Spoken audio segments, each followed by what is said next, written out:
కోసల మహారాజు అయిన దశరథుడికి సంతానంగా 4 కుమారులు జన్మించారు. ఆ 4కి నామకరణం చేయడానికి వశిష్ఠ మహామునిని దశరథుడు ప్రత్యేకంగా ఆహ్వానించాడు. నామకరణం చేయడానికి వచ్చిన వశిష్ఠ మహాముని దృష్టిని 4 రాకుమారుల్లో ఒక రాకుమారుడు ప్రత్యేకంగా ఆకర్షించాడు. ఆ రాకుమారుడు అనగా ఆ పసిబాలుడు దివ్య తేజస్సుని కలిగి ఉన్నాడు.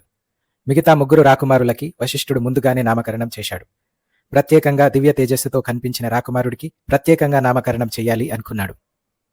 ఆ విధంగా వశిష్ఠుడు మనసులో అనుకుంటున్నప్పుడు ఆ బాలుడు తన కళ్ళని తెరిచి తిన్నగా తన వైపు చూశాడు.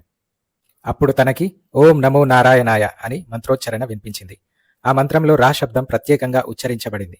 తరువాత ఆ పసిబాలుడు చిరునవ్వు నవ్వాడు. అప్పుడు వశిష్ఠుడికి ఓం నమ శివాయ అని మంత్రోచ్చరణ వినిపించింది.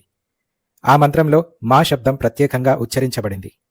అప్పుడు వశిష్ఠ మహాముని ఆ పసిబాలుడికి ఓం నమో నారాయణాయలోని రా శబ్దాన్ని ఇంకా ఓం నమ శివాయలోని మా శబ్దాన్ని కలిపి రామ అని నామకరణం చేశాడు.